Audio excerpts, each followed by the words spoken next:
Hi. I am confident that everything will go fine today. Remember to help each other out if something, technology or otherwise, is not working.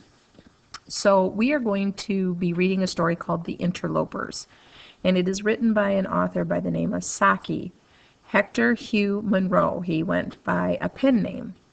And we're going to be doing some comparison, and you're also going to be reading his biography today on page 79.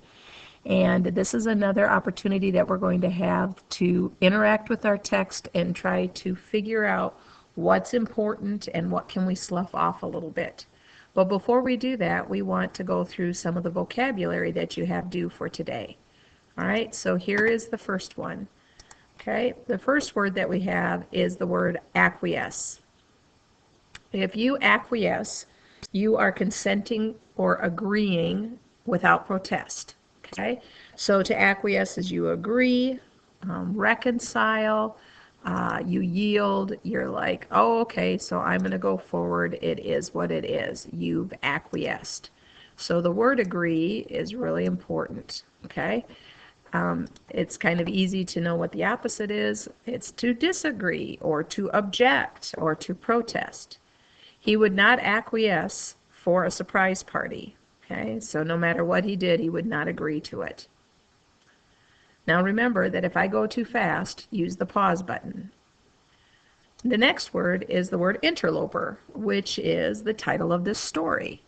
And we kind of introduced this a little bit on Friday. An interloper is an intruder, an interruption. But you can also use this word as a verb, to interlope, which is to interrupt or to intrude.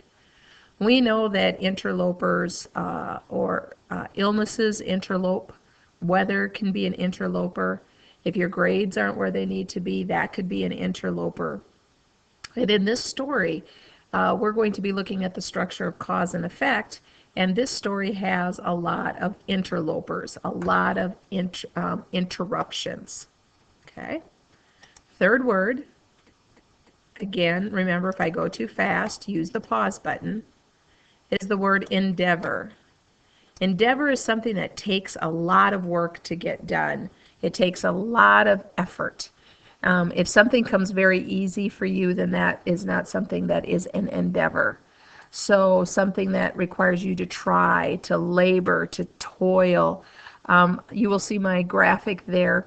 That reminds me of a mythological story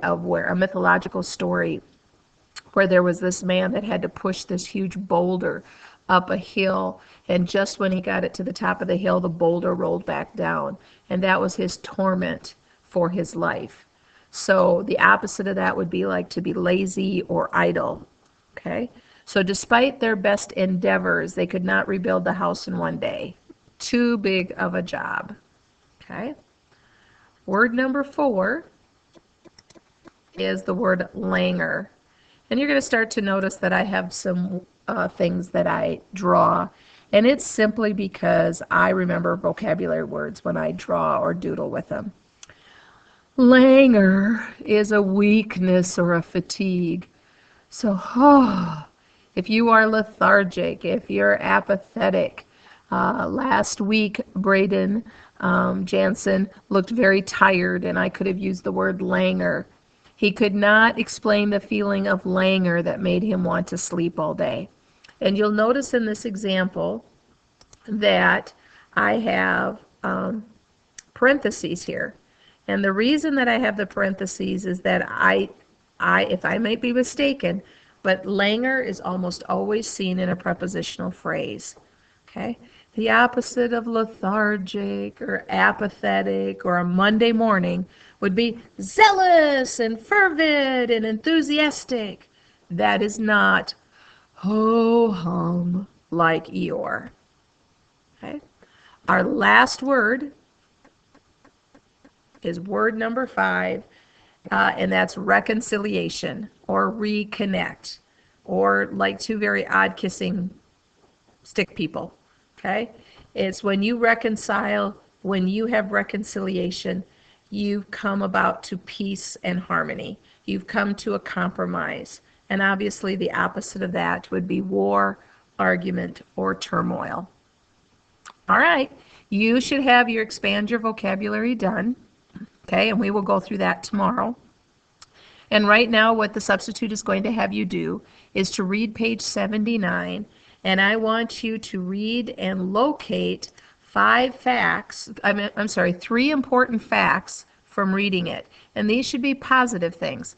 We will be sharing these tomorrow, so please make sure that you write down your 3 facts. All right, we will see you tomorrow. Have a great Monday, everybody.